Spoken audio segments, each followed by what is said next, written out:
Oi, pessoal, bom dia, boa tarde ou boa noite para você que está aí nos assistindo. Meu nome é Lucas Morimoto, eu sou aluno do sexto semestre de Direito no Mackenzie, estagiário em Direito Digital e Proteção de Dados no Opsi Blum, Bruno e Weishoff Advogados Associados, e estagiário do Instituto Legal Grounds for Privacy Design. E hoje eu estou aqui com o Renan. Oi, gente, tudo bem? Meu nome é Renan, eu estou no quarto semestre e atualmente eu estou envolvido com pesquisas sobre direito e inovação. E eu estou muito feliz de estar aqui. E hoje nós iremos falar sobre um tema que muito tem sido discutido dentro da academia e principalmente no meio empresarial, mas que muito pouco tem sido aprofundado, principalmente quanto às suas nuances. E o tema de hoje que nós iremos trazer aqui é sobre blockchain e regulação. Se vocês puderem dar uma olhada aqui no nosso slide, e nós iremos começar o tema então. O Renan vai começar falando sobre a parte do contexto histórico. Bom, então o que eu vou falar é basicamente sobre a origem, né, o contexto histórico, a origem da Bitcoin, do blockchain, que eles surgiram juntos, né? Em 2008, houve um colapso no sistema financeiro lá dos Estados Unidos, e como com o passar do tempo, cada vez mais as pessoas estavam desacreditando do sistema financeiro de lá, o Satoshi Nakamoto tentou uma resposta a isso, lançando uma moeda digital que é a chamada Bitcoin.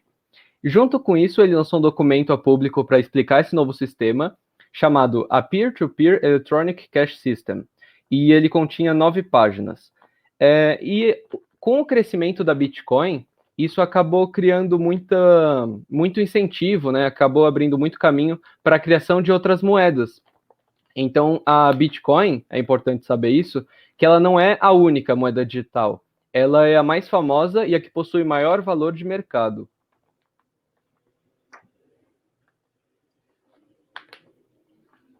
Bom, dando uma continuidade, para nós tentarmos entrar realmente mais a fundo quanto ao tema de blockchain, é necessário que a gente acabe discutindo alguns conceitos, alguns termos que normalmente são muito ditos, mas que a gente acaba passando batido no dia a dia, tanto porque nós achamos que estamos entendendo um pouco melhor daquele tema, ou simplesmente porque não é uma coisa que a gente acaba tendo tempo para se debruçar. Exatamente por isso que nós trouxemos 3 conceitos que são os conceitos que nós entendemos ser mais pertinentes para poder discutir a nossa conversa de hoje de blockchain e regulação.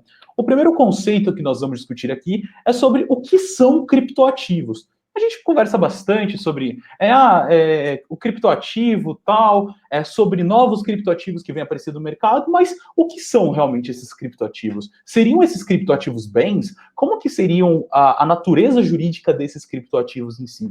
Outro tema também que nós iremos colocar aqui é voltado para a blockchain em si. A gente fala que bloco o quê? Né? É blockchain? O que seria isso? É uma corrente de blocos?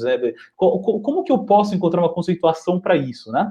E o último tema também, que eu acredito que é o que tem sido muito dito, principalmente em notícias, né? A gente vê normalmente agora, somente algumas emissoras mais globais de TV falando um pouco sobre, e a gente acaba se perdendo que é o sandbox regulatório, né? Como que seria a função prática desse sandbox regulatório?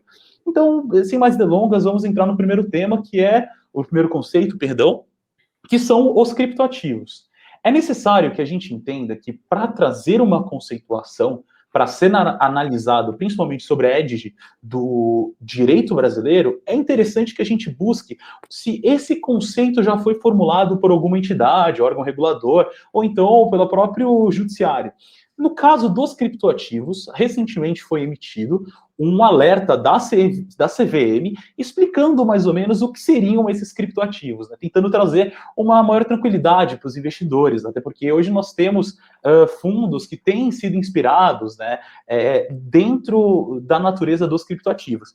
Então, os criptoativos, para a CVM, seriam ativos virtuais que são protegidos por criptografia e por isso que a gente tem esse cripto antes dele, né? Senão seriam apenas ativos, não é mesmo? E são presentes exclusivamente em registros digitais. E essas operações dos criptoativos seriam armazenadas dentro de uma rede de computadores, que a gente vai explicar daqui a pouco um pouco melhor o que seria essa rede de computadores em si. Os criptoativos, eles surgiram na intenção e na vontade de indivíduos, de empresas, de fazerem pagamentos ou transferências financeiras eletrônicas diretamente para indivíduos ou empresas, sem ter uma necessidade de uma instituição financeira ali por trás. Então, normalmente, talvez por isso, tomou uma aderência internacional muito grande. É válido lembrar que os criptoativos começaram ali, quando o Renan tinha dito, lá atrás, e tomaram uma força um pouco grande por conta dessa possibilidade da não rastreabilidade de quem que foi feita essas transações. Diferente de um TED, ou então de um Pix, que a gente vai ter e vai conseguir rastrear o nome da pessoa, perdão, que fez uma transferência ou que deixou de fazer essa transferência, no criptoativo a gente até pode conseguir ali esmiuçar e tentar descobrir quem foi que fez essa transferência, mas a gente não vai ter realmente ali o nome da pessoa, a gente só vai ter as carteiras, né? O ID de quem foi que fez, e isso é uma coisa anônima. Então, e talvez alguns de vocês aí que estejam nas redes já há um pouquinho mais de tempo, talvez vão lembrar de que Bitcoin era muito conversado na época de Deep Web. Então, há alguns anos atrás, mais ou menos em 2010, 2013, as pessoas comentavam muito sobre Bitcoin pensando, tipo, nossa, é aquela moeda que o pessoal usa na Deep Web, né? Então a gente consegue até encontrar um motivo dela ter sido utilizada, você não consegue rastrear a pessoa, então é a melhor forma, né, de você poder utilizá-la para outros pontos. Bom, o segundo ponto que a gente tem aqui, e aí a gente volta naquela discussãozinha que a gente acabou de passar sobre essa rede de computadores que está ali, é o blockchain. Tem duas imagens aqui que a gente trouxe, que a primeira é uma imagem um pouco mais romantizada, né? Bem mais, wow, hacker, sobre o que seria o blockchain, né? Que a gente tem esses vários números com esse meio digital meio azulado, e realmente seria mais ou menos isso. Trazendo uma explicação para outra imagem aqui do nosso lado, o blockchain seria realmente esse protocolo de confiança. Seria uma base de dados e de registros que são distribuídos e compartilhados, que tem essa função de criar um índice global. Bom, mas qual a intenção disso? Por que seria interessante você registrar algo dentro da blockchain? Veja, a partir do momento que você registra algo ali de forma pública, compartilhada e universal, você tem a garantia que esse registro, tão parecido às vezes como um tipo de livro-razão, está adequado de modo universal. Então, todas as pessoas conseguem ter acesso àquilo e poder ver e validar e repassar essas transações.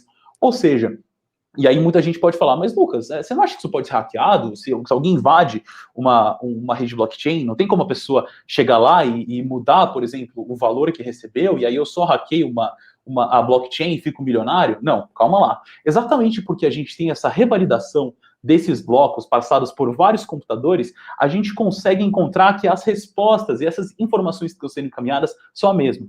Eu não sei se vocês conseguem ver aqui, talvez pelo tamanho da imagem, mas cada um desses blocos, eles possuem as mesmas informações. Então, desde o bloco 1 até o bloco 6, a gente possui 4 quadradinhos azuis e 6 quadradinhos verdes. Ora, se alguém invade um desses quadradinhos ou um desses quadradinhos e consegue colocar ali um quadradinho azul a mais, ou um verde a mais, ou uma cor diferente, os outros blocos terão problemas e serão invalidados. Então, a partir disso, a gente consegue entender essa revalidação de toda a corrente em si. Então, esses computadores que estão conectados, eles vão se validando e vão conseguindo transmitir essas informações. Isso também acaba decorrendo também no que a gente pode chamar do efeito de mineração de criptoativos, que também pode ser algo para ser discutido um pouco mais para frente, né?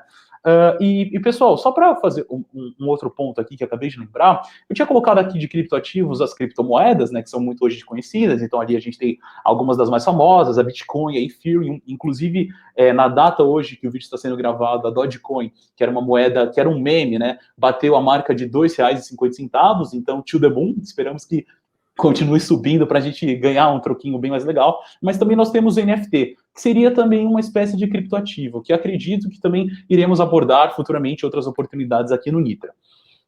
E dando continuidade, o terceiro e último conceito que a gente trouxe, que a gente entende que é necessário e fundante para essa discussão, seria o sandbox regulatório. É engraçado a gente pensar em sandbox, porque a gente pensa, nossa, uma caixa de areia, mas por que caixa de areia?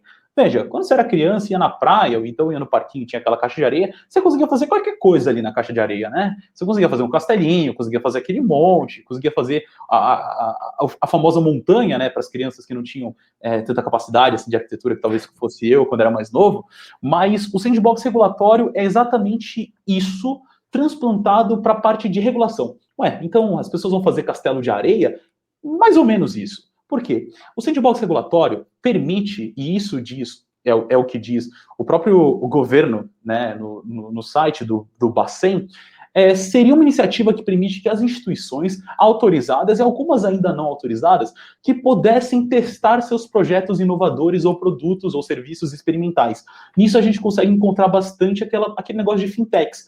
Então, muitas empresas têm intenções de desenvolver um produto inovador no mercado, mas às vezes se sentem um pouco coagidos, porque ficam preocupadas ali com aquela regulação. Imagina uma startup que está entrando hoje ter que lidar com todo tipo de regulação e burocracia para poder tentar trazer algo novo para o mercado. Gente, convenhamos que até ela conseguir se desenvolver e se adequar a tudo isso, ela não vai conseguir ser realmente uma startup, né? Ela não vai conseguir trazer algo realmente inovador e diferencial. Exatamente por isso que a gente tem esses benefícios. Então, os benefícios a gente pode fazer um teste de um projeto, que seria sujeito a alguns requisitos regulatórios um pouco mais customizados e mais brandos do que normalmente as instituições têm, fora que a gente teria também, evitaria um pouco dessa incerteza regulatória, então as empresas teriam mais ou menos uma tranquilidade ali para poder acabar se desenvolvendo. E também é uma forma das fintechs conseguirem convencer esses investidores que às vezes não querem entrar num mercado que está altamente regulado.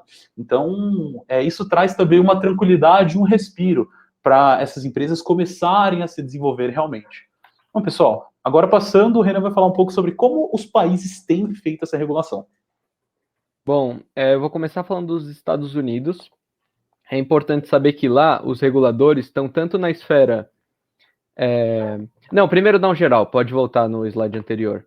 Eu vou falar dos Estados Unidos, Reino Unido, Brasil e também de alguns outros países, porque tem uma iniciativa mais global que estão tomando e tal. Então vamos começar pelos Estados Unidos. É importante saber que lá os reguladores estão tanto na esfera estadual quanto na federal. Mais para frente a gente vai ver que nem sempre é assim. Aí na tela estão os federais, né, os estaduais.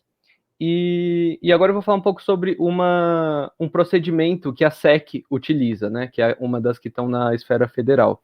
A SEC, Securities and Exchange Commission, consideram que as companhias que querem emitir uma moeda digital para captação pública de recursos precisam passar por um teste chamado Howey Test. Esse teste serve basicamente para definir se aquela moeda digital é um valor mobiliário ou não. Porque não são todas as criptomoedas que são valores mobiliários. Isso eu também vou dar um exemplo mais para frente. O teste é composto por 4 etapas que objetivam verificar se se trata de instrumento destinado ao investimento de recursos, empreendimento coletivo, expectativa de obtenção de lucros e se depende somente dos funcionários de outros, somente dos esforços de outros que não o investidor. Desculpa. Se a criptomoeda for considerada um valor mobiliário, então ela vai estar submetida à legislação, às normas da SEC. E agora, olhando para outros órgãos reguladores, né? Vou falar do estado do Arizona. Em 2018, o Arizona tomou uma iniciativa de lançar uma sandboxing regulatória, né? E isso é muito bacana, porque foi o primeiro estado dos Estados Unidos a lançar uma sandboxing, um sandboxing regulatório, né? Porque isso mostra o quanto que o Arizona está tentando tomar medidas mais modernas para lidar com esse problema, com essa questão que é atual, enquanto os outros estados dos Estados Unidos ainda podem estar usando algumas ferramentas, métodos um pouco mais antigos, né? E essa bandeira aí me lembra as cores do uniforme da Capitã Marvel. Eu acho que é porque eu dormi pouco, ou coisa do tipo. Agora sobre União Europeia. É provavelmente o cenário mais avançado que a gente tem hoje em dia, porque a FCA lançou sandboxing para regular fintech desde 2016. Já faz tempo, né? Entre as vantagens do sandboxing, fornecer às empresas a capacidade de testar produtos e serviços, em um ambiente controlado, reduzir o time to market a um custo potencialmente menor, apoiar na identificação de salvaguardas apropriadas de proteção ao consumidor para construir novos produtos e serviços e oferecer melhor acesso ao financiamento. Quanto à questão do nome sandbox, o pessoal que é mais dos jogos, mais dos games aí, deve ter relacionado esse nome, né? Pô, eu conheço alguns jogos que são sandbox. Será que tem algo a ver? Tem algo a ver, sim. Eu vou dar 2 exemplos. Primeiro, o Minecraft no modo criativo, em que você pode simplesmente ficar invencível, sair voando, construir coisa, testar um monte de coisa com Redstone, né? Experimentar coisas. Eu nunca manjei muito de Redstone, triste. E você nunca vai ser punido por isso. Você pode livremente testar o que você quiser. E também tem outro exemplo, que é o LoL, mais especificamente o modo de treino do LoL. Nele, você pode testar várias coisas que você quiser, vários itens, combos, vários personagens, né, os campeões, sem ser punido severamente, sem ser punido, né, se você errar qualquer coisa, se fizer uma build errada, um combo errado, você não vai sofrer uma punição que você sofreria, por exemplo, numa partida real, em que você morreria ao errar um combo e seu time te xingaria, né, que infelizmente é o que acontece, e tal. Esse paralelo é possível mais especificamente com a primeira vantagem que eu citei do sandboxing, fornecer às empresas a capacidade de testar produtos e serviços em um ambiente controlado, né? Então, acho que cabe esse paralelo aí. E olhando para o último relatório divulgado pela FCA, eles receberam 1.200 pedidos de empresas, companhias para participar do sandboxing. Desses 1.200, eles conseguiram atender 700 companhias. O lado bom da coisa, eles conseguiram atender mais da metade. O lado ruim da coisa, eles não conseguiram atender todos. Então aí fica um questionamento de lição de casa. Será que é justo apenas aceitar algumas companhias para o sandboxing, fornecendo para elas as diversas vantagens que o sandboxing oferece, e para outras empresas que ficam de fora não? Quais seriam os procedimentos que teriam que ser levados em conta para decidir quem entra e quem não entra, né? Será que tudo isso seria justo? Fica o questionamento. Agora, o Brasil. Diferente dos Estados Unidos, que foi o primeiro que eu falei, os órgãos regulatórios do Brasil se encontram somente na esfera federal, né? A Comissão de Valores Mobiliários, que é a CVM, que eu vou falar dela agora, o Banco Central do Brasil, que é a Bacen, e a Superintendência de Seguros Privados, SUSEP, acho que é assim que pronuncia. Cada vez mais se discute sobre qual seria a melhor abordagem para regulamentar o blockchain e tudo mais, né? E um grande exemplo disso é que a Bacen e a SUSEP estão estudando maneiras de usar uma plataforma compartilhada baseada em blockchain, né? Porque como esses dois reguladores estão sempre tentando achar novas soluções para esse problema todo de regular blockchain, a ideia seria criar um canal de voz de comunicação mais ágil e seguro, né? Já que eles trabalham juntos e com os mesmos players.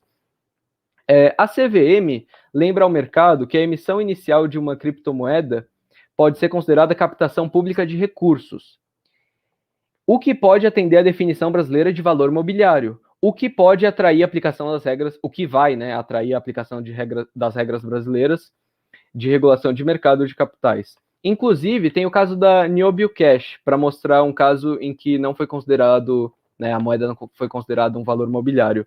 A CVM decidiu recentemente, em consonância com isso que eu acabei de falar, que a Niobio Cash não é considerada um valor mobiliário, né? Para essa decisão, para justificar essa posição, a CVM citou o Howey Test, que eu falei anteriormente, e algumas decisões anteriores da SEC, que é aquela reguladora da esfera federal dos Estados Unidos que eu também falei, né? E agora sobre outros países um pouco. Em 2018...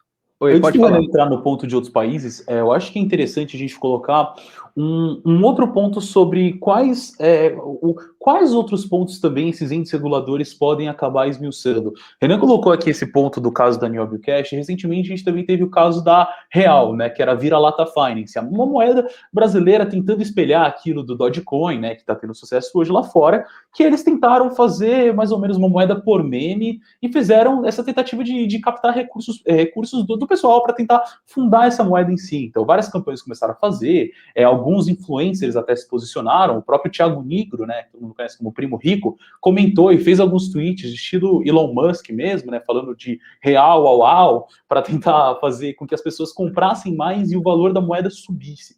E isso também entra até num questionamento, né, que eu e o Renan a gente tinha discutido, se essa posição, da mesma forma que a gente tem muita questão de manipular o mercado, né, esses influencers, às vezes, fazendo não recomendações, mas falando muito bem sobre uma empresa, né, falando muito bem sobre um fundo que acaba afetando, de certa forma, o mercado, se isso também futuramente poderia ser aplicado às criptomoedas, né, e os criptoativos em si. Será que termos essas pessoas que têm um range tão grande, assim, midiático, falando sobre isso, não tem alguma coisa de errado também? A CVM talvez deveria se posicionar quanto a isso?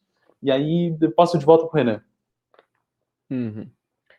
E bom, agora voltando um pouco, né, para essa questão de como alguns países têm lidado com a regulação e tudo, para fechar, só falar de outros países, é pouca coisa até.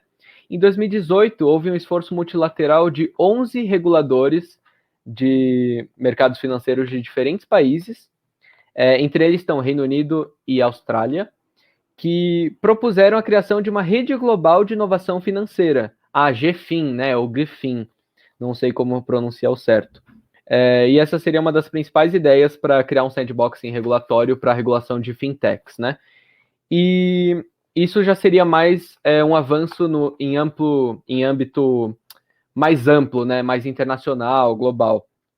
E seguindo essa tendência, os Emirados Árabes Unidos, Singapura, Canadá e outros países também implementaram sandboxing regulatório para ajudar a construir esse ecossistema de fintech local e também estão envolvidos nesse GIFIN, né, nessa rede global de inovação financeira.